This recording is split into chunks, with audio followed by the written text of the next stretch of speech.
ഈശോയിൽ സ്നേഹമുള്ളവരെ, കത്തോലിക്കാ സഭയിലെ ഏറ്റവും വലിയ ആരാധനയായ പരിശുദ്ധ കുർബാന, നമ്മുടെ രക്ഷയുടെ അടിസ്ഥാനമായ പരിശുദ്ധ കുർബാന ഏറ്റവും നന്നായി അർപ്പിക്കുവാനും ബലിയുടെ ചൈതന്യത്തിൽ ജീവിക്കുവാനും പരിശുദ്ധ കുർബാന കേന്ദ്രീകൃതമായ ഒരു ആധ്യാത്മികതയിലേക്ക് വളരുവാനും നമുക്ക് സഹായകമായ ചിന്തകളാണ് കഴിഞ്ഞ കുറച്ച് കാലങ്ങളായി പങ്കുവെച്ചുകൊണ്ടിരിക്കുന്നത്.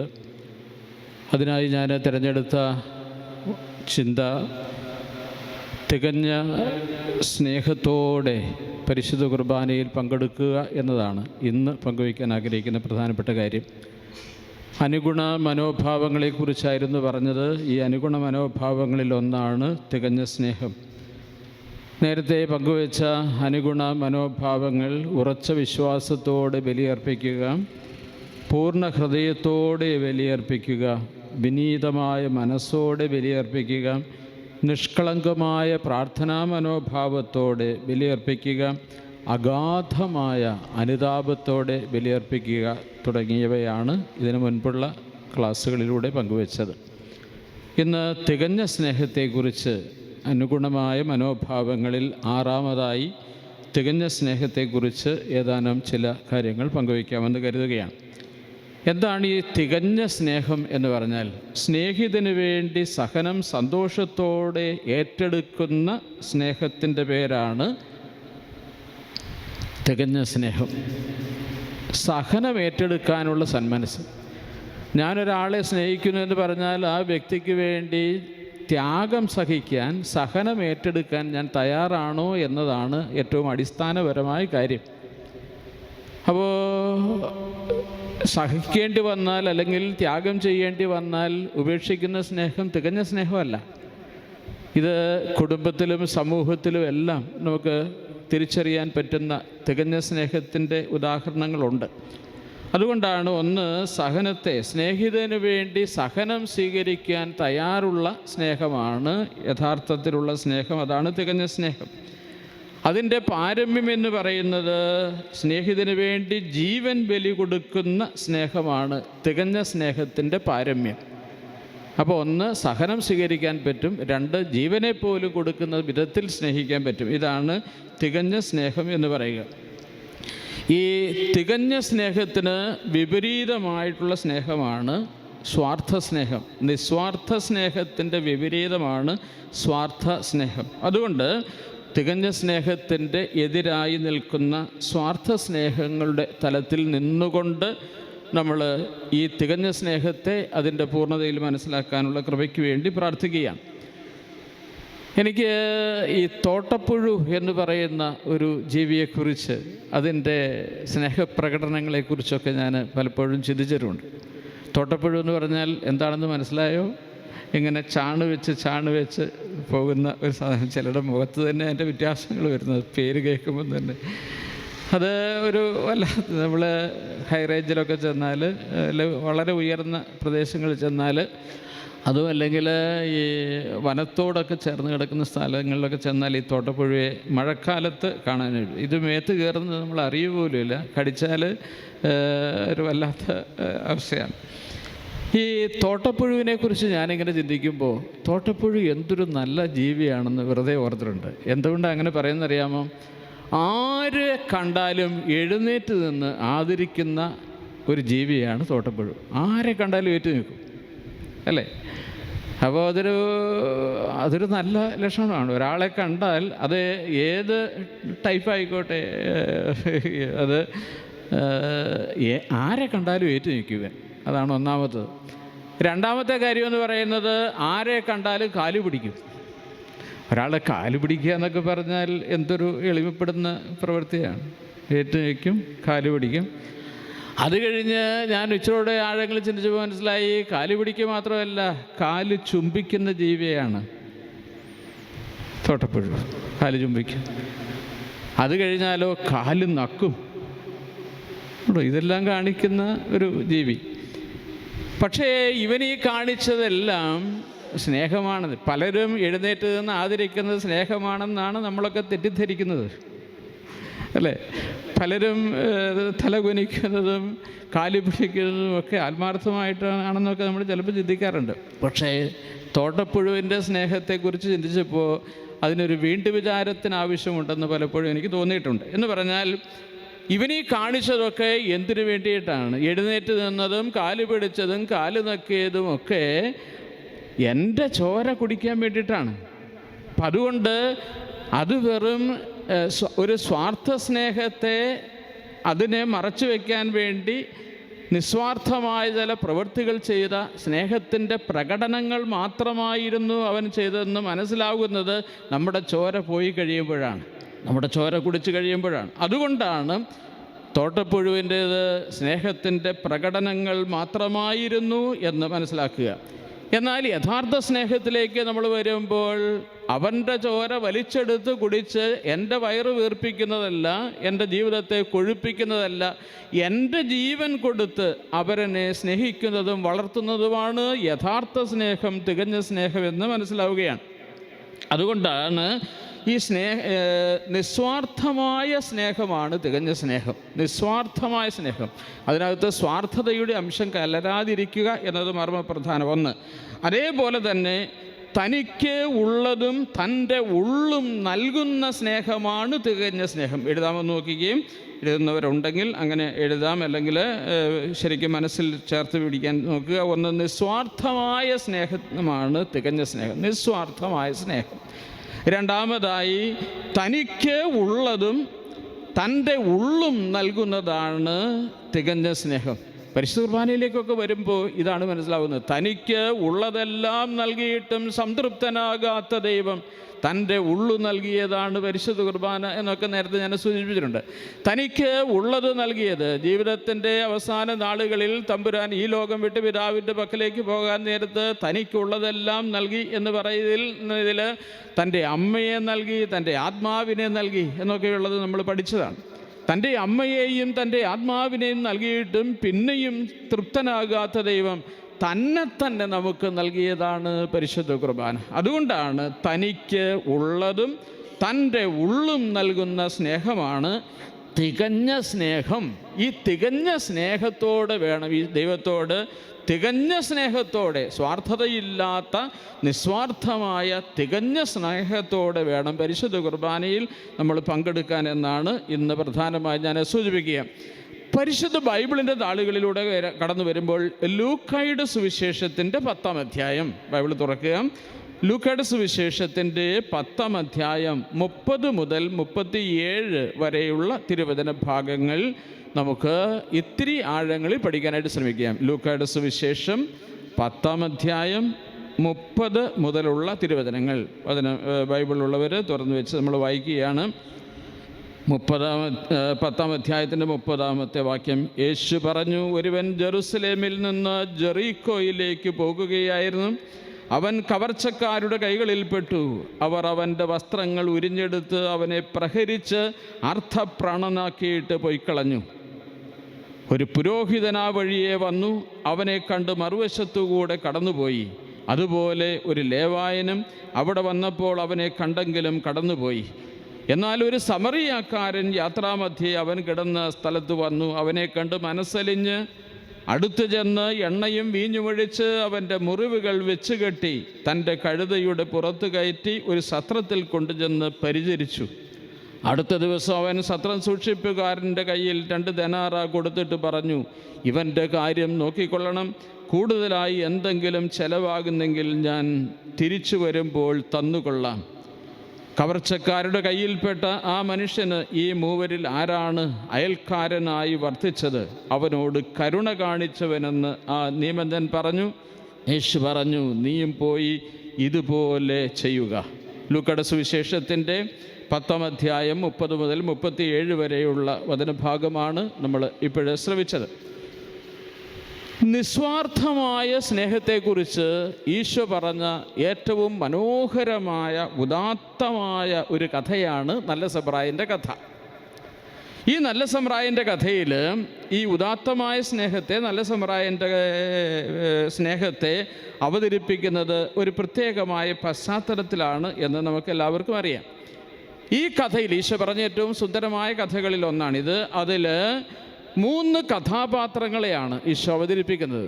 3 കഥാപാത്രങ്ങൾ എന്ന് പറയുന്നത്, 1 ഒരു കള്ളനാണ്, 2 പുരോഹിതനും ലേവായനും ചേരുന്ന ഒരു പ്രത്യേക ഗ്രൂപ്പാണ്, 3-മത്തേത് ഒരു സമറായനാണ്.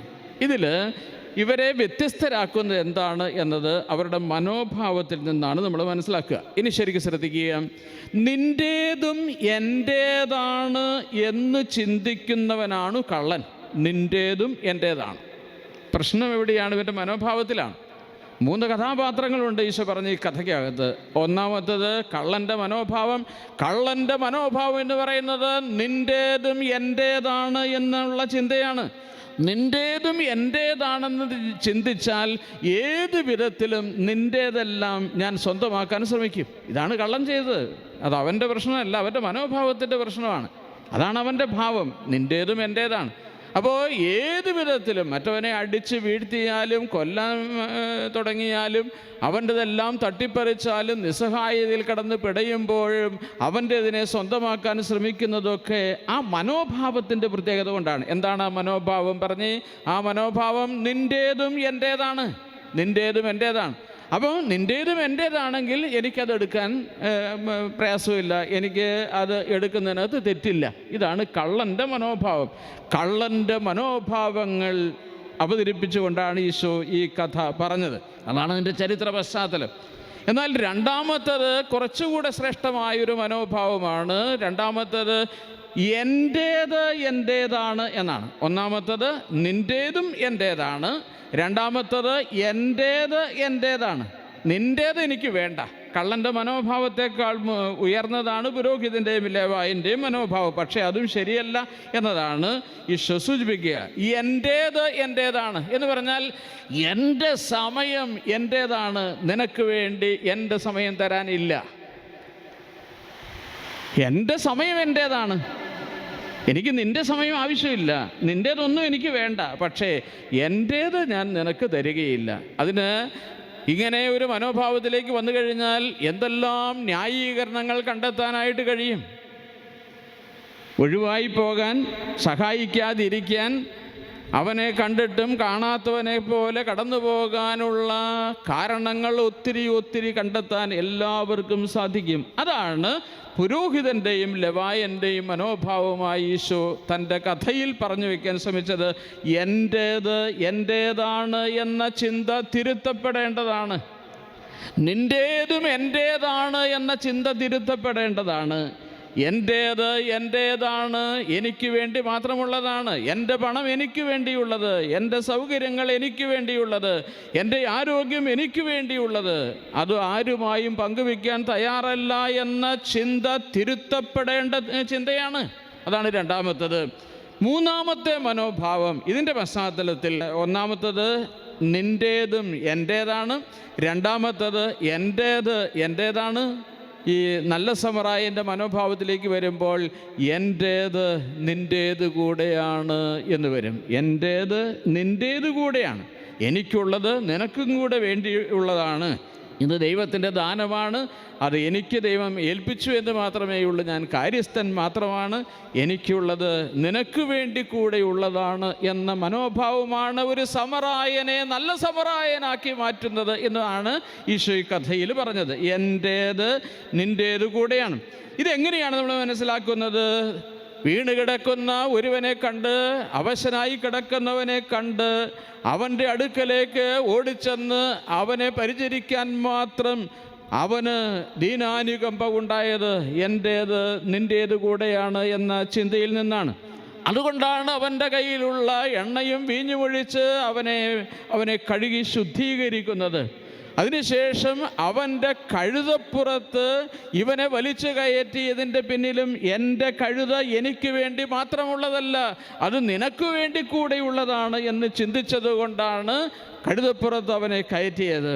സത്രത്തിൽ കൊണ്ടുചെന്ന് പരിചരിക്കുവാൻ അവനെ ഏൽപ്പിച്ചിട്ട് 2 ദനാറ എടുത്തു കൊടുത്തത് എൻ്റെ കയ്യിലുള്ള പണം എനിക്ക് വേണ്ടി മാത്രമുള്ളതല്ല, നിനക്കും കൂടെ വേണ്ടിയുള്ളതാണ് എന്ന് അവന് മനസ്സിലാവുകയാണ്. അതാണ് അവൻ അവിടെ ചെയ്തത്. 2 ദനാറ ഞാനിന്ന് വെറുതെ ബൈബിളിൻ്റെ അവസാനത്തെ പേജിൽ ഈ അളവുകളെക്കുറിച്ചും തൂക്കങ്ങളെക്കുറിച്ചൊക്കെ പറയുന്നിടത്ത് 2 ദനാറ എന്ന് പറഞ്ഞാൽ എന്തുമാത്രം അതിന് മൂല്യമുണ്ട് എന്ന് വെറുതെ ഒന്ന് നോക്കി. അപ്പോഴാണ് മനസ്സിലാകുന്നത് 11.5 ഗ്രാം സ്വർണത്തിൻ്റെ തുകയാണ് 2 ദനാറ എന്ന് പറയുന്നത്. ഇപ്പോൾ സ്വർണത്തിനൊക്കെ വില കൂടിയും കുറഞ്ഞുമൊക്കെ ഇരിക്കുന്ന കാലം. അപ്പോൾ ഏകദേശം നമുക്കറിയാം അന്നത്തെ കാലഘട്ടത്തിൽ അതിനാനുപാതികമായൊരു തുകയാണ് അവന് ഈ സത്രം സൂക്ഷിപ്പുകാരൻ്റെ കയ്യിൽ കൊടുത്തത്. അതുകൊണ്ട് ഇത് കൊടുത്തത് എൻ്റെ പണം എനിക്ക് വേണ്ടി മാത്രമുള്ളതല്ല, അത് നിനക്ക് വേണ്ടി കൂടെ ഉള്ളതാണ് എന്ന ചിന്ത കൊണ്ടാണ് ഈ 2 ദനാറ എടുത്ത് കൊടുക്കാൻ പറ്റിയത്. മറ്റൊരാളെ സഹായിക്കാൻ നമ്മുടെ പേഴ്സുകൾ തുറക്കുന്നെങ്കിൽ അതിൻ്റെ അർത്ഥം എൻ്റെ കയ്യിലുള്ളത് എനിക്ക് വേണ്ടി മാത്രമുള്ളതല്ല, എൻ്റെ കുടുംബത്തിന് വേണ്ടി മാത്രമുള്ളതല്ല, അത് നിനക്കും കൂടെ ആവശ്യക്കാരന് വേണ്ടിയുള്ളതാണ് എന്ന ബോധ്യം ഉള്ളിലുണ്ടാകുമ്പോഴാണ് സന്തോഷത്തോടെ നമുക്ക് അവരെ സഹായിക്കാനായിട്ട് സാധിക്കുന്നത് എന്നതാണ് പരമാർത്ഥം. അതുകൊണ്ട് 3ാമത്തെ മനോഭാവമാണ് നല്ല സമറായൻ്റെ മനോഭാവം. എൻ്റേത് നിൻ്റേത് കൂടെയാണ്. ഞാനിങ്ങനെ കൂടി ഓർത്തിട്ടുണ്ട്. അവസാനം അവൻ പറയുന്നത്, കൂടുതലായി എന്തെങ്കിലും ചെലവായാൽ എന്ത് ചെയ്യണം? ഞാൻ തിരിച്ചു വരുമ്പോൾ തന്നുകൊള്ളാം എന്നാണ് പറഞ്ഞത്. എന്ന് പറഞ്ഞാൽ എൻ്റെ കയ്യിലുള്ളതും എൻ്റെ പോക്കറ്റിലുള്ളതും മാത്രമല്ല, എൻ്റെ വീട്ടിലുള്ളതും നിൻ്റേത് കൂടെയാണ്. അതുകൊണ്ടാണ് എന്തെങ്കിലും ചെലവായാൽ, അധികമായി ചെലവായാൽ ഞാനത് വരുമ്പോൾ നിനക്ക് തിരിച്ചു തന്നുകൊള്ളാം എന്ന് പറയുന്നത്. അപ്പം അതുകൊണ്ടാണ് മനോഭാവങ്ങളിലാണ് മാറ്റം വരേണ്ടത്. അതുകൊണ്ട് എൻ്റേതും നിൻ്റേതാണെന്ന് ചിന്തിക്കുന്നത് കൊടുക്കുന്നതിൽ ഉള്ളതും തനിക്ക് ഉള്ളതും തൻ്റെ ഉള്ളും കൊടുക്കുന്നതിലാണ്, നിസ്വാർത്ഥമായ സ്നേഹത്തിലാണ് തികഞ്ഞ സ്നേഹത്തെ നമുക്ക് ദർശിക്കാൻ സാധിക്കുന്നത് എന്നതാണ് ഈ കഥ നമ്മളെ പഠിപ്പിക്കുക. അതുകൊണ്ടാണ് സ്നേഹിതന് വേണ്ടി സഹനം സന്തോഷത്തോടെ ഏറ്റെടുക്കുന്ന സ്നേഹമാണ് തികഞ്ഞ സ്നേഹം. സ്നേഹിതന് വേണ്ടി സഹനം സന്തോഷത്തോടെ ഏറ്റെടുക്കുന്ന സ്നേഹമാണ് തികഞ്ഞ സ്നേഹം. സ്നേഹിതന് വേണ്ടി ജീവൻ കൊടുക്കുന്ന സ്നേഹമാണ് തികഞ്ഞ സ്നേഹം. ഇതാണ് ക്രിസ്തുവിൻ്റെ സ്നേഹത്തിൽ നമ്മൾ കാണുക. യോഹന്നാൻ്റെ സുവിശേഷത്തിൻ്റെ 15-ാം അധ്യായം 13-ാം വാക്യം ബൈബിൾ തുറക്കുക.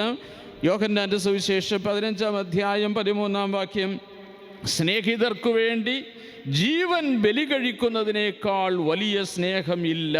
അതാണ് തികഞ്ഞ സ്നേഹം എന്നത് കൊണ്ട് അർത്ഥമാക്കുക. സ്നേഹിതന് വേണ്ടി ജീവൻ കൊടുക്കുന്ന സ്നേഹമാണ് തികഞ്ഞ സ്നേഹം. തികഞ്ഞ സ്നേഹത്തിൻ്റെ ഏറ്റവും ഉദാത്തമായ മാതൃക ഈശോയുടെ സ്നേഹമാണ് എന്നതാണ് തിരിച്ചറിയേണ്ടത്. ഇതാണ് ഈ തികഞ്ഞ സ്നേഹത്തിൻ്റെ പ്രതിസ്നേഹമായിട്ട് വേണം പരിശുദ്ധ കുർബാനയിൽ തികഞ്ഞ സ്നേഹത്തോടെ നാം പങ്കെടുക്കുവാൻ. സ്നേഹത്തിൻ്റെ കൂദാശയായ പരിശുദ്ധ കുർബാനയെ തികഞ്ഞ സ്നേഹത്തോടെ സമീപിച്ച് ഭക്തിപൂർവ്വം അത് പരികർമ്മം ചെയ്യണം.